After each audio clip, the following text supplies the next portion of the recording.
Over the last 5-6 years, there's been a lot of attention on Ghanaian real estate, following the Year of Return initiative, which saw tens and thousands of diasporans, especially from the US, coming back to Ghana, enjoying the festive season and looking to invest, with the promise of huge returns and lots of online presence. People have often come to look at Ghanaian real estate as the next frontier of real estate investment. As a founder of Kuro Africa, Ghana's first and only real estate analytics platform, through hundreds of hours of data analysis and conversations with investors and developers alike, I've come to ask the question, like many others, has this bubble, this excitement, burst? Stick around in this video and we'll walk through the factors to explain whether it has or hasn't, and the opportunities that may lie ahead for the smart, studious, and shrewd investor.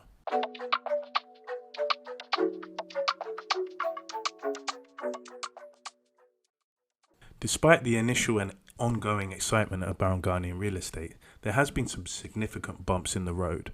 The mask, in fact, is pretty much slipping. You have everything from scams, people have been putting their money into investments that come to fruition or delay significantly, which is normal. Even in the West, you get delayed projects. There's also a lot of evidence of very long void periods with massive oversupply happening in central areas. Some of the examples I explained in my Is Airbnb a Good Business in Ghana video. With these emerging themes, it makes one wonder, is prime real estate in Ghana actually a bad investment? Let me give you a few examples. I was in discussion with a developer at one time, and we were discussing the kind of difficulties around prime real estate in Ghana. One specifically being on the Cantonments area. Cantonments is almost like the Chelsea or the Manhattan of Ghana. And what we came to understand and realize through both of our endeavors is that there was really a good peak period from 2011 through to 2019, Year of Return kind of being the crescendo of that area. And outside of that, everything seemed very seasonal. Around Christmas, you could charge 3 times the nightly rent, and Easter would be fairly good, and a little bit in the summer. But ultimately, the rest of the periods were becoming more and more void and empty. And we discussed how the onslaught of so many high-rise options effectively enabled the typical economic situation of oversupply reducing prices. Now, that would overly be apparent in credit-backed environments, but the environment in Ghana is such that a lot of people have invested cash, and because of the low transparency around transaction details not being publicly available, people will often hold out for the best price. Now, that doesn't mean that you can't get good prices in the high-end market. In fact, it means that if you are a person in the position of being able to rent one of these apartments or buy, you actually hold the upper hand, because in effect, the Ghanaian market is presenting itself as a seller's market, low housing stock, high demand, resulting in high prices. But in fact, it's actually a buyer's market where there's too much housing stock. The high prices are just there because there's no credit-backed or mortgage-backed investments in the main. People aren't forced to bring their price down unless they are actually presented with a price that's lower. So it's a buyer's market in disguise. It's a discrete buyer's market in a way. Now, you've got to apply some logic to the situation to understand why this might be a bubble that's slowly deflating or has already burst. You've got to look at the incomes of the individuals that actually live in Ghana.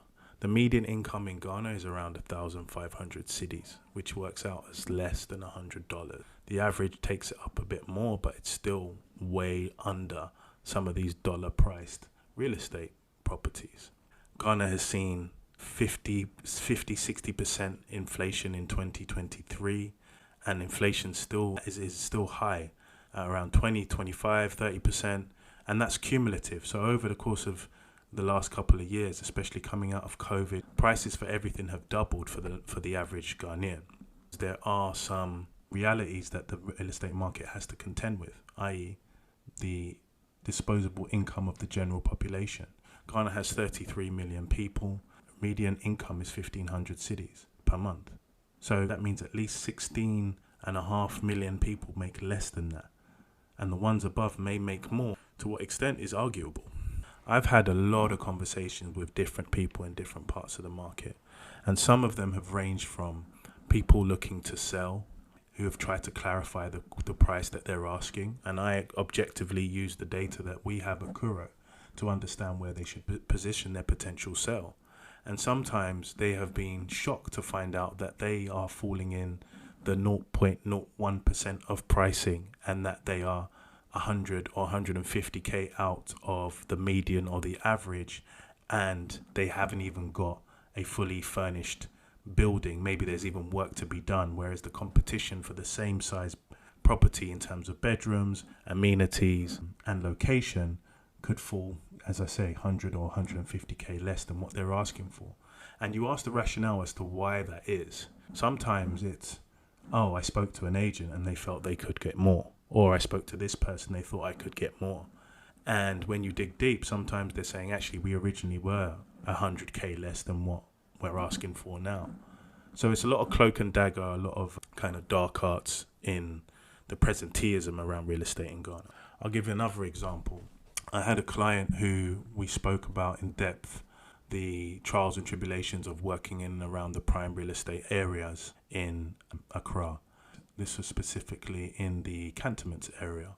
That's where I had my Airbnb management company running a few outlets. And he explained basically a parallel story to what I was experiencing on behalf of my clients, that there was this boom period of 2011, 12, 13, all the way through to 2019, where you had expats coming and the supply was so short in terms of available hotel rooms. The alternative was these apartments, which meant that people were securing them for 3-year chunks in one go at a really high rate because the company was paying for it, and you were effectively paying off your initial investment by a lot. Now that was great for a period and worked really well in terms of recuperating a lot of investment. But as more and more players came into the market and put more and more buildings up all the time, I mean, it's never stopped. If you look around Accra, I'd say 60-70% of every billboard is about a new development, apartments, etc. So that oversupply has resulted in people negotiating lower prices, low balling. So one of my clients went from receiving $3,000 a month from a 2-bedroom apartment in the center of town in one of those hot areas to people offering $1,200 and $1,300, and him having to consider. Now, if he didn't have service charges, which can come in quite hefty in these high-end areas, sometimes up to $400 a month, which in itself is probably interest-only mortgage by itself, then he probably would be less motivated to accept lower ball offers. But because that constant niggling service charge was in play, and that's happened with a lot of people, they've had to actually reduce the price to accommodate. And that's what should happen in a normal functioning supply and demand market. However, Ghana works a little bit different. So this individual, which I was talking to about the state of the properties, he told me about a few properties in his family or organization where they got for a certain price, let's say 10 years ago. And because of the void periods they were experiencing, they decided that actually they wanted to sell up. And in typical markets, you sell up, you get some appreciation. Let's say it's been 10 years, you can have some good appreciation. He was actually getting offers under what they originally paid for it.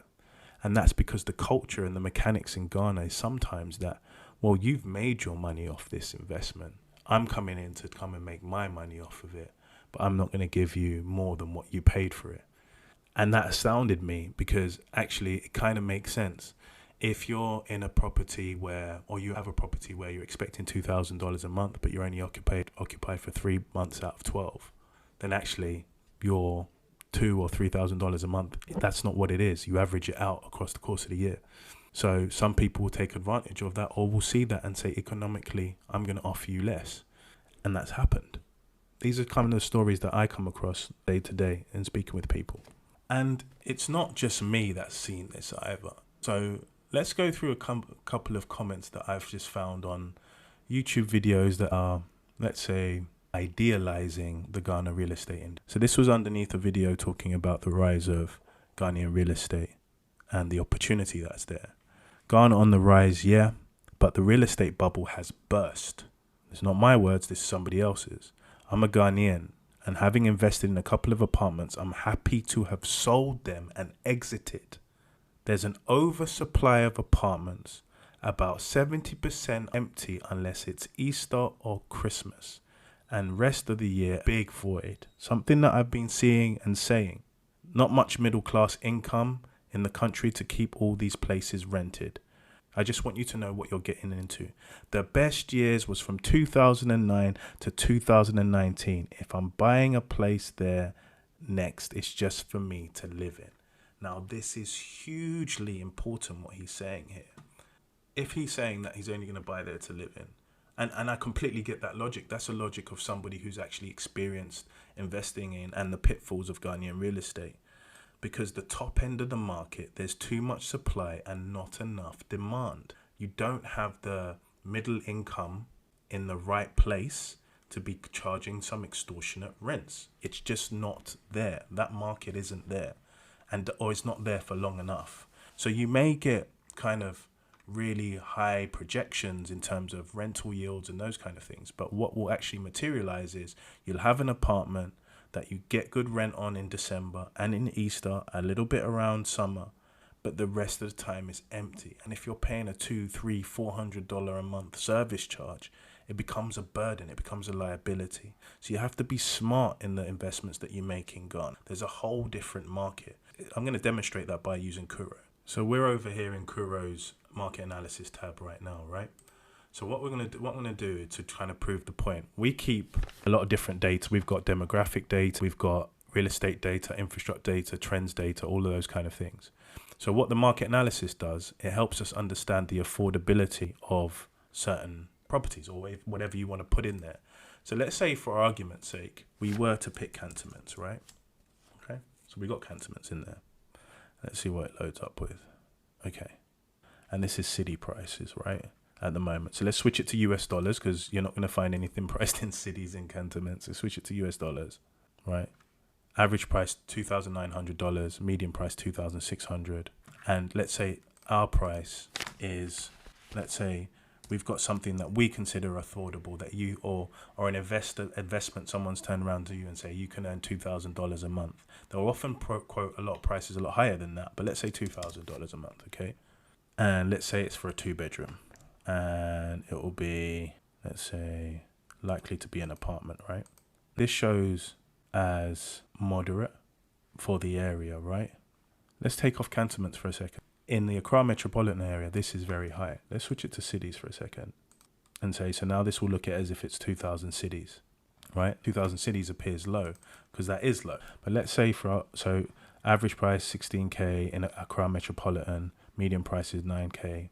So let's say, argument's sake, we went to, I don't know, that median price or the average price, 16,000 cities, which is effectively $1,000. $1,000 is half of what we were projecting for that potential investment, right? Slightly high for Accra metropolitan, but let's look at affordability matrix. So now you get to understand. This is 513% of somebody's earnings in the food service activities. Average salary is 3,100, which means there's a blend, right? There could be low end of that average, low end of the typical salaries and higher ends. Population percentage 0.09% in the Accra metropolitan area. 10,000 people immediately ruled out. You can see for every typical job role, this is at least 400, 300, 350% of somebody's income. So it's triple, quadruple somebody's income, just $1,000. So let alone $2,000. $2,000, right? 1,000% of somebody's income, right? This is rent price income ratio, 1,000%, 850%, 838%. That gives you an idea. So for example, that means that in order to capture the vast majority of Ghanaians, you need to be pricing at about 4,000 cities, right? And 4,000 cities, that's still 100% of some industries, still high for most. But for the senior end, this is average price. So at the senior end, you'll be able to capture some part of the market, but it's almost 98% of somebody's salary. So the easiest mark would be like, let's say 3,000 cedis. In today's world where everything's kind of appreciated high, this is low, but it's still very low affordability for the average person, right? You need to earn 10K a month cedis to be able to afford this easily, this 3,000 cedis. And the average salary is about 4,000 cedis. So you get to grips with where the demand profile doesn't make any sense. So if I was to try and get that 32,000 rent price, which is $2,000, you need 106,000 cedis. That's what your monthly earnings needs to be. You start to get to grips with how out of touch some of these real estates that are coming into the market are with the general population. Here's another comment. I think this is in disagreement with another person. I think he called the market buoyant and stable. And he said, really, 37% occupancy rate at residential area and 30% for cantonments. This is what you consider a buoyant and stable market.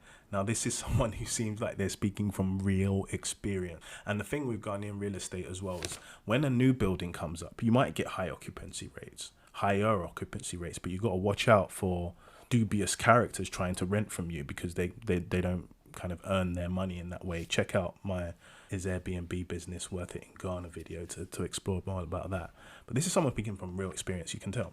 So people are aware of what's happening, but don't understand why it's happening. Right. This is an interesting one. Real estate in Ghana is going to collapse very soon with its outrageous numbers being pronounced. How much are houses worth in Dubai, US, Europe, and even South Africa, whose economy is stable and growing, while small, don't call Ghana small, but I get where you're coming from. With 60% inflation rate every year trying to compete, it's laughable. Imagine buying a house worth 350K in 2024 and 10 years later it depreciates. This is a real risk. The prime Ghanaian real estate market has passed at the top end. Prime areas could be a bad investment. What would be a good investment, as I showed you through the analysis, is when you are able to do the affordable areas. I'm going to show you one more example. Let's have a look. I will come to check it out when it crashes. Can't afford the current price. Market must crash at some point. But the market crash is not going to be... The thing is the Ghanaian market crash. If it crashes, in fact, I think it's correcting. It's not going to be obvious. Everybody's still going to be speaking about high returns and blah, blah, blah, because the narrative is led by those trying to sell the properties. They're the ones who are able to advertise and get in front of you. So they care about getting your money in. Once they've got it, they will help you with a tenant, all those kind of things, but you will get charged 10% for a long-term tenant, and that tenant will be charged 10% as well, which is absolutely wrong. And then also when you do Airbnb management and you can't manage it by yourself, then they will also charge you 20%.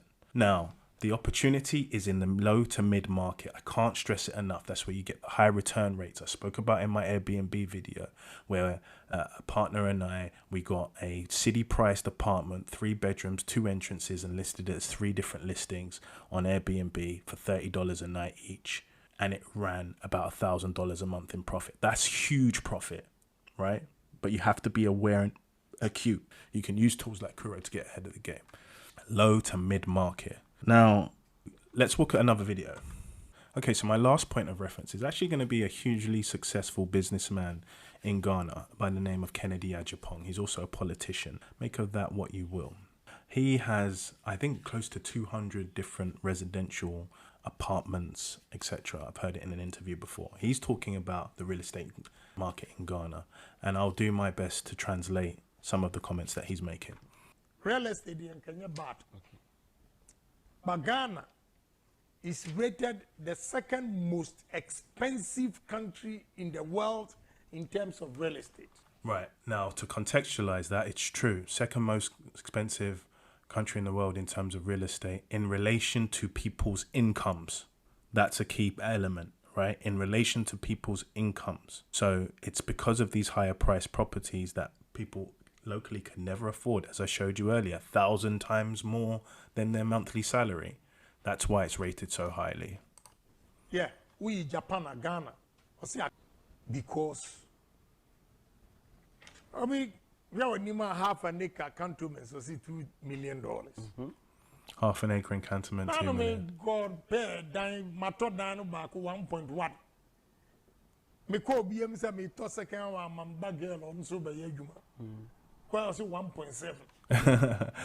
This is the thing. Because of the lack of transparency and transaction data and those kind of things, which is where Kuro comes in to try and build something different. You can go to somebody on one day in Cantonments, as he's saying, buy an apartment or a house, he says 1.1. He goes back to buy another one, he says 1.4. Based on what? He knows he paid 1.1 already. Why is it 1.4? And people basically price on the estimation of what you can afford to pay, which is completely farcical and wrong. But that's the games that are played in that high-end sector. Me pesa me ye paint factory bi. Na akwabi ton warehouse e bomasa asinu. Maybe I'm the baby. And I'm saying man $3 million. Or buy at 3.4. So I just decided say So he wanted to do a paint factory as well, and the warehouse is on the land which he wanted to buy, and he wanted to buy it for 3 million. The owner came back and said 3.4. So he's getting frustrated at the randomness of the increases in prices. It's based on what they think he can pay. let me use the 3.4 now or no again. And fancy factory no 3.4. Exactly. Now we're getting into the point of opportunity cost. So he's saying he already has 7 acres in Tema Community 24. Why doesn't he take the 3.4 million that he's potentially going to use to buy in whatever area it was closer in town to just go and build his factory out on land that he already owns? He probably wanted the other area for strategic location, etc., but he already owns land. So when you start coming into opportunity cost and saying, hang on a second, you know, for example, $120,000 studio. Someone in the comments said I could build 3 houses, maybe it could be 2 in another area. Or you might take that 120,000 and say, well, actually, I could leverage that cash up to 4.5 times in a typical mortgage market, sometimes 5.5 times that cash. So now you're saying, okay, with that 120, I could get myself 600 as a loan. So that becomes to 720 that I could invest on something else in another country that might have higher demands, etc. So there has to be some realism brought into the market soon enough. And there is. It's just silent realism, where people are actually making the moves to bring the prices down. But if you don't have the data and the information available to you, you won't know how to make those moves. Let's continue. Uto danya. Ubeshat. Party. And kanya uba. Uma sisi ni community na ye ton. Ubi atwe home manso awie no. Now, we'll see buildings. I don't know what to be. Let's say it's choked. It's choked. What would you see? Cushion be brave. Ukwa cantonments. Me ame wa apartment be 10. Ipa ba kukuranti. My tree speakers understood very well. This is the most important part, and this is the governing theme of this video, which is he said that real estate is choked, like it's suffocated, and it's suffocated with supply. He says he has in cantonments, the exact areas that we were just looking at, he has about 10 apartments. He says there's not one person in them. Not one person in them. This is a real estate professional, investor, politician, one of the richest men in Ghana. He's got 10 apartments in cantonments and no one is in them. You think he doesn't want the rent? Of course he does. This is what I'm talking about, the vested, the sunk cost. It's already in. But let's continue. Okay. Yeah. It choked. Why is now capital call If you're not careful, your capital will be stuck. It will be locked. You put your money in, you can't get it out, there's no one renting, and you have service charges to pay. Bad scenario to be in. And it's very, very easy to get into that scenario. Now, the challenge you have with Ghana, and this is why I built Kuro with the team, is to bring that transparency back in so you can understand what the opportunity is, where it is, how it's going to work, all of those things. Because there isn't enough historical data already provided that informs you on where property prices are in real terms. So this was sold on this date. You can get a view of that in the West. Once those systems come into play, and the new leadership have it in their manifesto to do so, but it's been said by previous leaderships, once those systems come into play, Ghana will be a completely different beast, and some other factors as well that will come into play, like the credit scoring that's recently been released. So it's not all doom and gloom, but you have to be extremely careful, especially with the prime real estate areas, because prime means pricey. Pricey means people with money. There aren't huge amounts of people with money in Ghana, which means they have to get them from outside. The disadvantage in real estate is I know where but on my dial attention high rises. Me cost to asemi. Okay, he's saying what makes me laugh about real estate, there's a lot of people doing these really tall high rises. Cost to asemi. Cause let me see cost 20,000 tons. Me we ya ombeji nyina. He says if he does a cold store 20,000 tons, as soon as he does it, someone will buy it from him immediately. And this is when we're talking about opportunity cost as well. You take your 100, 200K, $1,000 or pounds or whatever, put it into a house, especially for rent purposes, in terms of getting some rental income out of it. You could be having your capital locked up, as he said, not me, for years and years and years, and getting little streams of income, tiny streams. But you could also build a cold store, like he's saying, and have it sell in seconds, because that's where the demand sits. Business in Africa is going to be huge. You may be better off, renting a shop and supplying goods that are needed for the exponentially growing populations that there are in Ghanaian towns across the board. You can see the data in Kuro where people are sitting. We've even got machine learning models that we're building now to predict the house prices, to predict the population trends. Let's keep going. 120,000 tons, that means $200,000 a month. 200 after taxes. After taxes net, $200,000 a month from his cold store. $200,000 a month. Okay, let's continue. $200,000 a month. That's 2.4 million a year from a cold store business. Wow. But ubesi high rises here kosi on ye. Uko airport city ana. Okay, airport sales. Debbie. Airport city. Airport city. Uko adan bebre offices go empty. Right, he said it again, right? He said you go to airport cities, there are offices all over the place that are empty. There's homes all over the place that are empty because the middle class is not big enough. It's not strong enough to occupy these things. What you'll find is the middle class are going to be going to the Oyarafas of this world, the Ashale Botries. I'll go through some kind of upcoming hotspots video for you guys as well. They're not going to be in the center of town, and neither are the businesses. There's lots of businesses that have left recently, Ghana. The businesses aren't going to be paying out these ridiculous amounts of money. I remember, I forget the name of the place in Airport City, but it used to have a restaurant that was really popular and a nightclub called Carbon. They've all gone. It's all no longer there because the rents are ridiculous. Some of the rents that you see, even in like Accra Mall, like $4,000 a month. It's crazy. So you don't have to enter that market. In fact, you probably can't unless you're a large multinational. There's been businesses that have come and gone, and then the larger kind of players come in and, probably negotiate rents way down and come in and actually work in that space. Once you start thinking about the opportunity cost of all this money, that's when you start to get like reality starts to hit you. You get the idea, right? I really wanted to dive into this video to make sure that, people were aware of the lay of the land in depth. I've spent 5 years looking at the data, speaking to people, understanding their plights, their opportunities, where people have won, where people have lost. And Ghanaian prime real estate, unless you have every individual unit of real estate is its own market, but there are kind of trends upon certain areas and types, and some of these trends are the ones that are emerging.